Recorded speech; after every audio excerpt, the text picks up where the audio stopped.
IPL 2025 18 edition చాలా ఉత్కంఠభరితంగా అయితే సాగుతుంది. అందరూ ఈ సీజన్ స్టార్ట్ కాకముందు ఏమి ఎక్స్పెక్ట్ చేశారో అది అయితే జరగకుండా పూర్తి భిన్నంగా ఈ సీజన్ అయితే జరుగుతుంది. టైటిల్ రేసులో ఉంటాయి అనుకున్న సిఎస్కే, ఎస్ఆర్హెచ్ ఆల్మోస్ట్ ఇంటి ముఖం అయితే పట్టేశాయి. అలాగే కేకేఆర్ కూడా అని చెప్పుకోవచ్చు, రాజస్థాన్ రాయల్స్ కూడా. అయితే రాజస్థాన్ రాయల్స్ గత 3-4 మ్యాచ్లు గెలుపు దగ్గర అయితే బోల్తా పడుతున్నాయి. కేకేఆర్ అయితే మాత్రం డిపెండింగ్ ఛాంపియన్ అయినప్పటికీ ఈ సీజన్లో ఆక్షన్లో చేసిన మిస్టేక్స్ ఆ ఫ్రాంచైజీని వెంటాడుతున్నాయి అని చెప్పుకోవచ్చు. అలానే Lucknow super giants, Mumbai Indians, Punjab kings 3 ఫ్రాంచైజీలు ప్లే ఆఫ్స్ కోసం పోటీ పడుతున్నాయి. మెయిన్లీ ముంబై ఇండియన్స్ అయితే 4 విజయాలతో ఒక్కసారిగా 9వ స్పాట్లో నుంచి డైరెక్ట్గా 3వ స్పాట్లోకి అయితే దూకేసింది. ఇక Gujarat Titans, Delhi capital, RCB 6 విజయాలతో టైటిల్ రేస్లో ముందున్నాయి. ఆర్సీబీ హోమ్ గ్రౌండ్లో మనం చెప్పుకున్నట్లు బోనీ కొట్టేసింది. అయితే ఓవరాల్గా ఐపీఎల్లో ఈ సీజన్ చాలా రసవత్తరంగా అయితే మారింది. అయితే మరో రివెంజ్ మ్యాచ్కి అయితే మాత్రం 2 ఫ్రాంచైజీలు అయితే సిద్ధమైపోయాయి.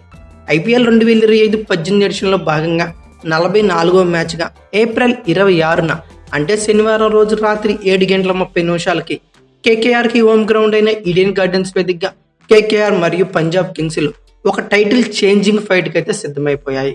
అయితే 1 ఎండ్లో పంజాబ్ కింగ్స్ 8-5 గెలిచి 3 ఓడి పాయింట్స్ టేబుల్లో 5th స్పాట్లో అయితే కంటిన్యూ అవుతుంది. ఈ మ్యాచ్ గెలిస్తే ప్లే ఆఫ్ ఛాన్సెస్ మరింత సిమెంట్ చేసుకుంటుందని చెప్పుకోవచ్చు. అలానే అదర్ ఎండ్లో కేకేఆర్ ప్లే ఆఫ్స్ రేస్లో నిలవాలంటే ప్రతి మ్యాచ్ గెలవటం క్రూషియల్గా మారనుంది.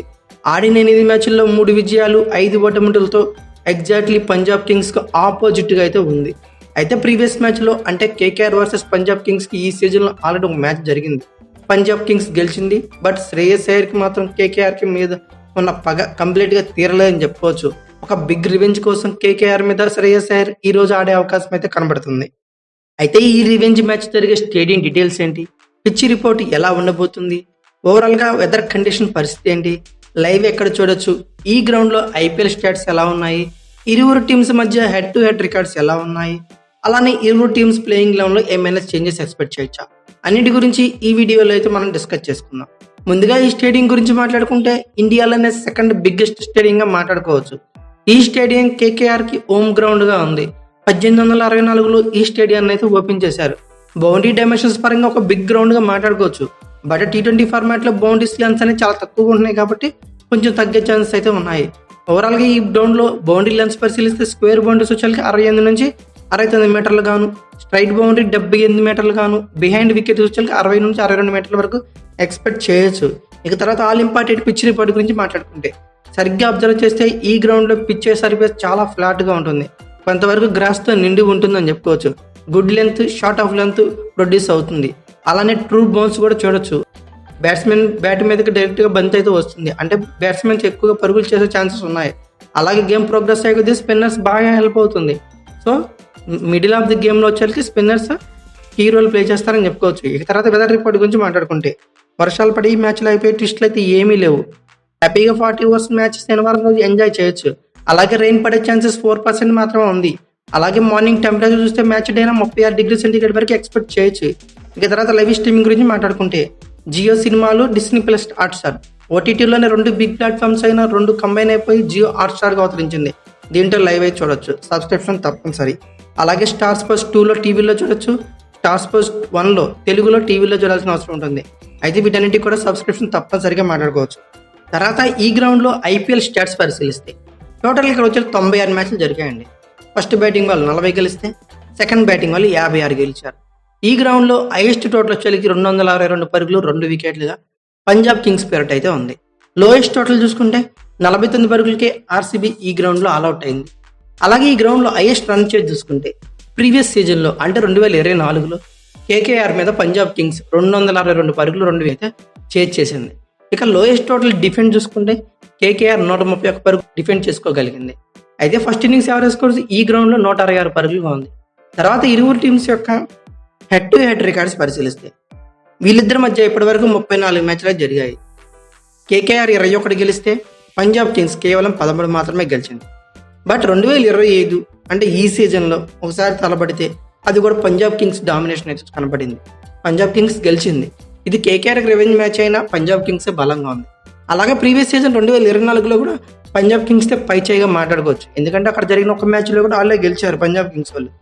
సో ఇక ఫైనల్గా ఇరువురు టీమ్స్ యొక్క ప్లేయింగ్ లెవెన్ గురించి మాట్లాడుకుంటే ముందుగా కేకేఆర్ యొక్క ప్లేయింగ్ లెవెన్ గురించి మాట్లాడుకుందాం.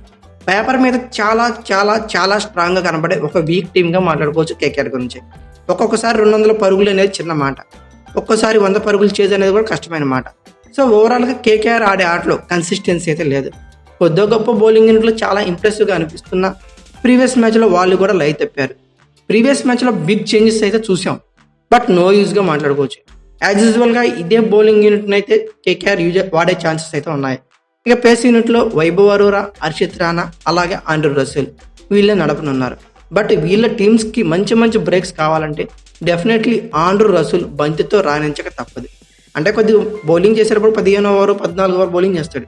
సో నేనైతే మాత్రం పవర్ ప్లే అవ్వగానే ఒక 8-9 ఓవర్లో బౌలింగ్ ఇస్తే మ్యాన్ విత్ గోల్డెన్ నామ్ ఖచ్చితంగా మంచి రిజల్ట్ అయితే ఉంటుందని అనుకుంటున్నాను. ఇక బౌలింగ్లో ఈజీగా అతను వాడుకోవాల్సిన అవసరం అయితే ఉంది. ఇక అలానే స్పిన్ యూనిట్లో తిరుగులేదు కేకేఆర్కి. ఎందుకంటే మిస్టర్ స్పిన్నర్ వరుణ్ చక్రవర్తి, అలాగే మణికట్టు మాంత్రికుడు సునీల్ నారాయణ్ వీళ్ళిద్దరు కనుక మంచిగా అదే బౌలింగ్ కంటిన్యూ చేస్తే చాలు. ఇక ప్రీవియస్ మ్యాచ్లో మొయిన్ అలీ ఇతని ప్లేస్లో మాత్రం నేను బిగ్ చేంజ్ అయితే ఎక్స్పెక్ట్ చేస్తున్నా. ఆ చేంజ్ జరిగితేనే కేకేఆర్కి గెలిచే ఛాన్సెస్ అయితే కొంచెం అయినా ఉంటాయి. నా ఒపీనియన్ ప్రకారం ఇతని ప్లేస్లో రోమన్ పావెల్ని ఆడిస్తే బాగుంటుంది అనుకున్నా.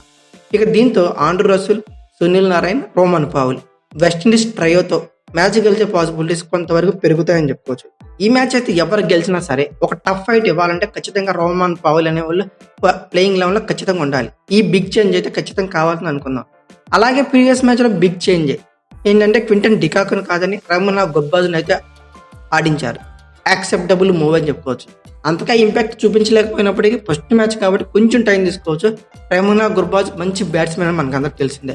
ఇక సునీల్ నారాయణ్తో కలిపి ఓపెనింగ్ అయితే చేస్తాడు. సునీల్ నారాయణ్ ఈ మధ్య బ్యాటింగ్లో కొంచెం ట్రాక్ తప్పాడని చెప్పుకోవచ్చు. ఇద్దరు నుంచి ఒక బిగ్ ఫైరీ స్టార్ట్ అయితే వస్తే ఖచ్చితంగా కేకేఆర్ ఫ్రంట్ మూవ్లోకి వెళ్ళిపోతుంది. అలాగే అజింక్య రహానే ఫస్ట్ డౌన్ రాకుండా నా ఒపీనియన్ ప్రకారం ప్రీవియస్ సీజన్లో ఇరక్కొట్టిన అంకుష్ రఘువంశీని ఫస్ట్ డౌన్లో పంపించి అజింక్య రహానే సెకండ్ డౌన్లో వచ్చి ఆ వెంటనే కేకేఆర్ యొక్క కాస్ట్లీయెస్ట్ ప్లేయర్ వెంకటేష్ అయ్యర్ని ఆడిస్తే టాప్ 5 బ్యాటింగ్ లైనప్ అయితే డీసెంట్గా స్టార్ట్ అవుతుంది. ఒక లైటర్ ఒకళ్ళొక వికెట్లు పడితే కన్సిస్టెన్సీ ఇవ్వాలి బ్యాటర్ అట్టా 1 by 1 ఉంటారు. ఇక తర్వాత వచ్చేసరికి ఆండ్రూ రసెల్, రమన్దీప్ సింగ్, రింకు సింగ్, ఈ మధ్యలోనే రోమన్ పావెల్ వీళ్ళతో సాలిడ్ బ్యాటింగ్ అటాక్ అయితే కనబడుతుంది ఓవరాల్గా. సో వీళ్ళని చేంజెస్ చేస్తే బాగుంటుంది అనుకున్నా. ఇక ఓవరాల్గా వీళ్ళ ప్లేయింగ్ లెవెన్లో పెద్దగా చేంజెస్ అయితే అదొక్కటే చేస్తున్నా. ఇక పేపర్ మీద వీళ్ళ ప్లేయింగ్ లెవెన్ పరిశీలిస్తే Rahmanullah Gurbaz, Sunil Narine, Angkrish Raghuvanshi, Ajinkya Rahane, Venkatesh Iyer, Rinku Singh, Rovman Powell, Andre Russell, Ramandeep Singh, Harshit Rana, Vaibhav Arora impact ప్లేయర్గా వరుణ్ చక్రవర్తి ఆడే ఛాన్స్ అయితే మాక్సిమం కనబడుతున్నాయి. ఇక ఫైనల్గా పంజాబ్ కింగ్స్ యొక్క ప్లేయింగ్ లెవెన్ గురించి మాట్లాడుకుందాం. 8 మ్యాచ్లు ఆడింది, 5 గెలిచింది, 3 ఓడింది. ఓవరాల్గా ఈ సీజన్లో టాప్ పెర్ఫార్మెన్స్ అయితే ఇస్తుంది. ప్లే ఆఫ్ రేస్లోనే కాదు టైటిల్ రేస్లో కూడా ఉంది అనడంలో ఆశ్చర్యం లేదు ఈ ఫ్రాంచైజీ. అయితే importantly Punjab kings captain Shreyas అయ్యర్కి ఇది రివెంజ్ మ్యాచ్గా మాట్లాడుకోవచ్చు. ఇన్ఎక్స్పీరియన్స్డ్ ఓపెనింగ్ ప్లేయర్ అయినా లిటరల్లీ పంజాబ్ కింగ్స్ కొండంత బలంగా మారిపోయారు వాళ్ళే. అదే ప్రభ్ సింగ్, ప్రియాంశు ఆర్య ఇద్దరు కూడా బెస్ట్ బ్యాటింగ్ అయితే చేస్తున్నారు ఓపెనింగ్లో. ఇన్ఎక్స్పీరియన్స్లో వినటానికి, బట్ కొట్టేటప్పుడు మాత్రం జాలీగా లేదు. అంత భయంకరమైన హిట్టింగ్ అయితే చేస్తున్నారు. ఒక 5 స్టార్స్ అయితే కేకేఆర్కి ఇస్తున్నారు. ఆ వెంటనే శ్రేయస్ అయ్యర్ మంచి టచ్లోనే ఉన్నాడు, బట్ 1-2 మ్యాచ్లు బ్యాక్ ఫుట్లో ఉంటున్నా అతనైతే కవర్ చేసుకుని బ్యాటింగ్ అయితే చేయగలడు. ఇక తర్వాత మిడిల్ ఆర్డర్లో జోష్ ఇంగ్లీష్, నేహాల్ వదీరా పర్వాలేదని పెంచారు. మెయిన్లీ నేహాల్ వదీరా అయితే ఎక్స్ట్రీమ్లీ వెల్ రిథంలో అయితే ఉన్నాడు. అలానే ఫినిషింగ్లో శశాంక్ సింగ్, మార్కస్ స్టైనిస్, అలాగే యాడ్ అయిన మార్కో జన్సన్ ఇంపార్టెంట్లీ చెప్పుకోవాలి భయ్య, with the ball with the bat మంచి ఇంపాక్ట్ అయితే చూపిస్తున్నాడు. ఒక గేమ్ చేంజర్లా మాట్లాడుకోవచ్చు. ఓవరాల్గా వీళ్ళ ప్లేయింగ్ లెవెన్ 8th స్పాట్ వరకు క్లియర్ డామినెన్స్ బ్యాటింగ్ అయితే కనబడుతుంది. ఇక బౌలింగ్ యూనిట్లో ఈ మధ్య గాడి తెప్పిన ఓవరాల్గా వెల్గా అయితే పెర్ఫార్మ్ చేస్తున్న పంజాబ్ కింగ్స్. ముందుగా పేస్ యూనిట్లో కీ బౌలర్ అయిన హర్షదీప్ సింగ్, తర్వాత మార్కో జన్సన్ ఇద్దరు లెఫ్ట్ హ్యాండ్ బౌలర్స్ అయినప్పటికీ మంచి ఇంపాక్ట్ అయితే గేమ్లో చూపిస్తున్నారు. అలాగే ఈ మ్యాచ్లో అయితే మాత్రం నా ఒపీనియన్ ప్రకారం విజయ్ కుమార్ వైశాఖ్ని ఆడించే ఛాన్సెస్ అయితే ఉన్నాయి. జేవర్ బార్ట్లెట్ని ఆడించే అవకాశాలు అయితే తక్కువగా ఉన్నాయని చెప్పుకోవచ్చు. ఇక స్పిన్ యూనిట్లో హర్ప్రీత్ బారు, యుజ్వేంద్ర చహల్ ఇద్దరు డీసెంట్ బౌలింగ్ అయితే చేస్తున్నారు. ఓవరాల్గా వీళ్ళ లెవెల్లో ఒక చేంజ్ అయితే ఎక్స్పెక్ట్ చేస్తున్నా. అదే విజయ్ కుమార్ వైశాఖ్ని జేవర్ బార్ట్లెట్ ప్లేస్లో ఆడించే ఛాన్స్ అయితే ఉన్నాయి. ఓవరాల్గా వీళ్ళు ప్లేయింగ్ లెవెన్ పేపర్ మీద పరిశీలిస్తే Priyanshu Arya, Prabh Singh, Shreyas Iyer, Josh Inglis, Nehal Wadhera, Marcus Stoinis, Shashank Singh, Marco Jansen, Harpreet Brar, Yuzvendra Chahal, Arshdeep Singh. Impact ప్లేయర్గా విజయ్ కుమార్ వైజాగ్. కేకేఆర్కి ఇది tough match. Rovman Powell add అయితే కనుక బిగ్ టఫ్ ఫైట్ అయితే చూడొచ్చు. లేదంటే మాత్రం పంజాబ్ కింగ్స్ ఈజీగా గెలిచేస్తున్నారు నా ఒపీనియన్. మీరేమనుకున్నారు? ఈ మ్యాచ్లో ఎవరు గెలుస్తుందని ఖచ్చితంగా కామెంట్ బాక్స్లో పిన్ చేయండి. అలాగే ఈ వీడియో కనుక మీకు నచ్చితే like, share, comment, plus subscribe చేసుకోండి. అలాగే పక్కనే ఉన్న బెల్ ఐకాన్ ఒకటి మాత్రం మర్చిపోండి. Thank you for watching. Have a nice day.